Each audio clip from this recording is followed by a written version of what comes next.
Yo, what's going on, everybody? It's McCreepers, and welcome back to another video. And today we're going to be doing an in-depth review of the newest secret unit, Choy. Yes, I'm aware that's not how you pronounce it, but I tried doing the actual pronunciation and it just failed miserably, so we'll be calling him Choy.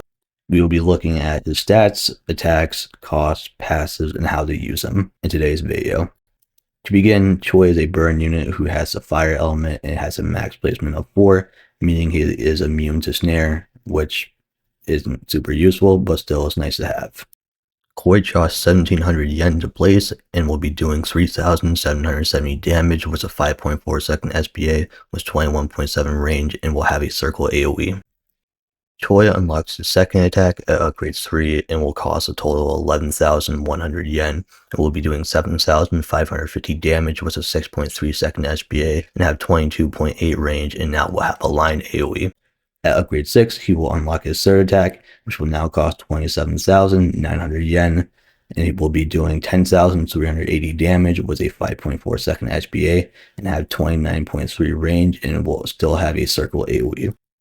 At upgrade 9, he unlocks his fourth and final attack and will cost 32,400 yen and will now be doing 23,590 damage with a 5.4 second SPA and have 34.7 range and will now have a line AoE again. His final upgrade is at upgrade 10, and his final stats are 25,940 damage with a 4.5 second SPA and with 38 range, and costs a total of 80,400 yen to max, which means that if you want max 2, it costs 160,800 yen, and for 3 it will be 241,200, and for max out all 4 it will be 321,600 yen. Now we're going to be looking at his passives and kind of how the unit actually works.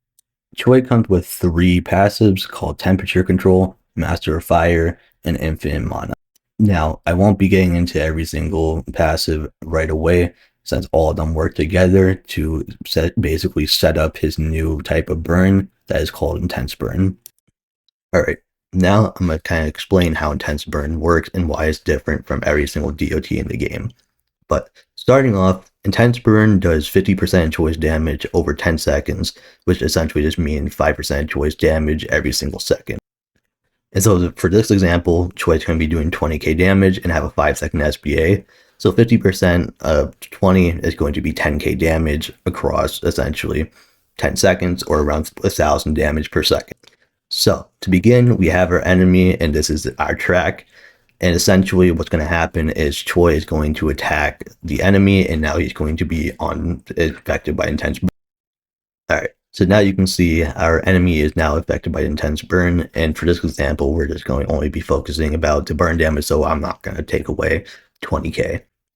So what we're going to do here is we're going to have the enemy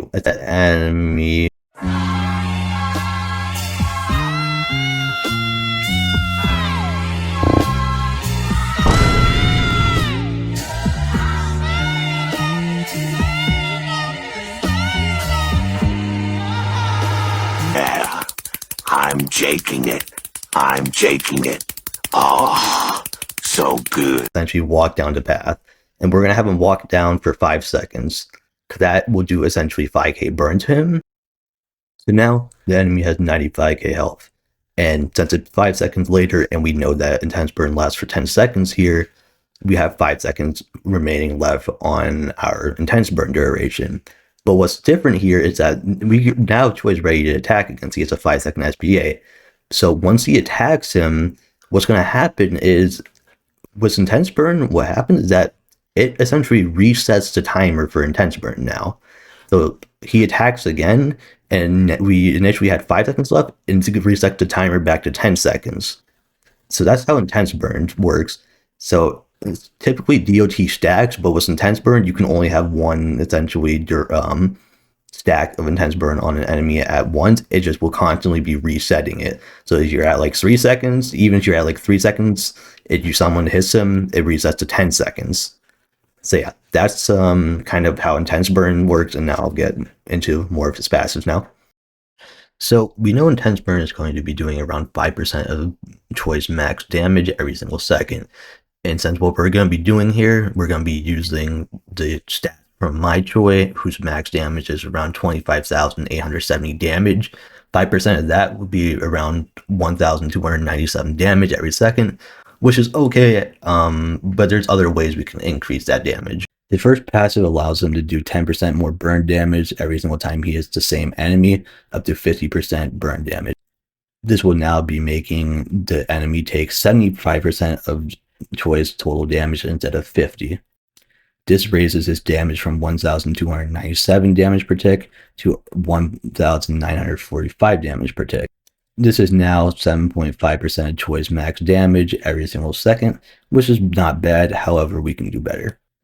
And his second passive, it makes it so that every single time Choi hits a unit that is already affected by burn, it will speed the burn tick rate by 50% for 3 seconds, which essentially allows him to do 2 times his damage during those 3 seconds. Because in those 3 seconds, he will now be able to get 6 ticks of damage off instead of 3 ticks of damage off, which essentially doubles the total burn damage per second, which now is around 3,890 damage per second, or 15% of Choi's max damage every single second. With Choi's third passive, it also allows him to get 5% range for every single enemy who is currently affected by intense burn, up to 40%. This isn't permanent, though. Now, the true reason for having his DOT reset rather than stack is because of his third passive. His third passive makes it so that when intense burn runs out, the enemy will receive an additional attack with that damage is equivalent to the total amount of burn damage that the enemy took during the duration of intense burn. This damage will multiply based on the amount of Choys that are placed on the map. So essentially, if you have one Choi down and the enemy takes a total of 100,000 burn damage, once the intense burn runs out, he will be hit with an attack that does 100,000 burn damage. However, if we have 4 Choys down during the same situation, instead of 100,000 damage at the end, he will take 400,000 damage. Because of the fact that intense burn resets rather than stacks, this allows you to essentially be able to chain a bunch of Choys down the track.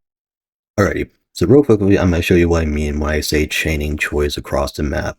So what you can see here is essentially we have Choys all around the map. And the idea here is that because of how Choi works with intense. Already. Damn.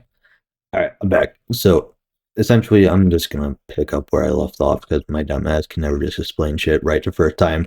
Long story short, the idea behind this is that when you look, you can see that pretty much the ranges are overlapping. Like when one ends, it essentially picks up right where the last one left. And you can see this essentially does that all around the track. And this is to ensure that we can keep burn on him essentially forever, because you have to remember the burn lasts for 10 seconds and he has a 4.5 second SPA, so there's no reason why intense burn should ever run out. And I'll just skip to the end and show you what the nuke is looking like. Alrighty, so the enemies or the boss is about to get out of the final choice range, but essentially the strategy ensures that you can build up or keep burn damage on him for the entire game, so that we can ensure a highest possible nuke here. But any second now he should be taking it, and I think it will kill him here. It did, or borderline did. I think that was around like 670. I think it I think it did. I think he just glitched out, but that was around 670k, I think, give or take. And as well as the fact you can see, it can also do crit. I think right there you can. It saw it was like 800k, and that's become running the familiar for crit chance. So, both burn and that final attack can do crit, just as a FYI as well. And yeah, I'll go back to recording. That being said, there is a slight flaw with this, or something that you need to consider when using the unit, is that the amount of burn damage that an enemy will take is equivalent to the amount of damage. Hey there, my little boy. What's going on, sweetheart? Well, that was a weird glitch. Let's just pretend like that didn't ever happen and move on with the video. I'm being serious, that never happened, alright? I'm telling you, it never happened. Do we understand? Alright, good. We can continue. Alright. So what I mean by this is, as you can see, this Choi is on placement, and not upgraded, but you can see he's only doing around 189, and he will increase his burn damage every single time you hit him up to 50%. But the thing is once he actually gets his burn maxed out, he will not be able to, like, he will permanently have this if you, as long as you continue chaining that burn, which is going to be a downside because, as you can see here, this one's fully maxed out and he is still only getting a hit with 284 burn. And even if you increase the original Choi's level, you will notice that the burn damage will stay the same. So that's kind of what you want to be wary of when you do use Choi, is just make sure that the beginning of the track you have your highest damaging Choi set to probably just the strongest enemy, because that's how you're going to end up using him regardless. So that's just something to keep in mind. With the way Choi is designed, I personally believe that the devs designed Choi in mind of specifically being good for essentially leaderboard runs in Infinite, because of how insane the damage potential with those nukes can be. However, this does make it so that he isn't super practical to use outside of pretty much Infinite, because the fundamental problem is the amount of time it takes to fully build up like a pretty strong nuke is quite a bit of time. It can take time, and obviously in most like normal game mode, you're not going to be given enough time to fully build him up as much as you want to. So there is a little bit of drawback like to him in normal game mode. That being said, he is still a decent DPS unit. But I wouldn't really, I can't say you should have him on your team unless you rolled Monarch on him or something.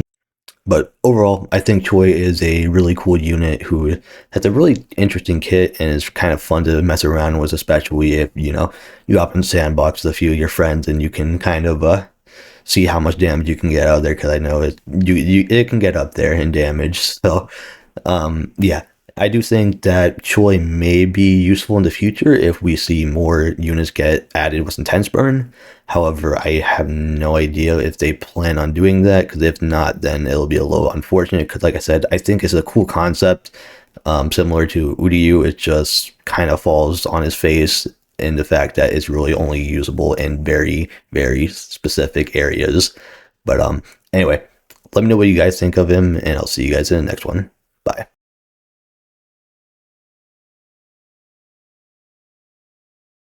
I'm sorry, little one. Yeah. I'm jaking it. Oh, so good.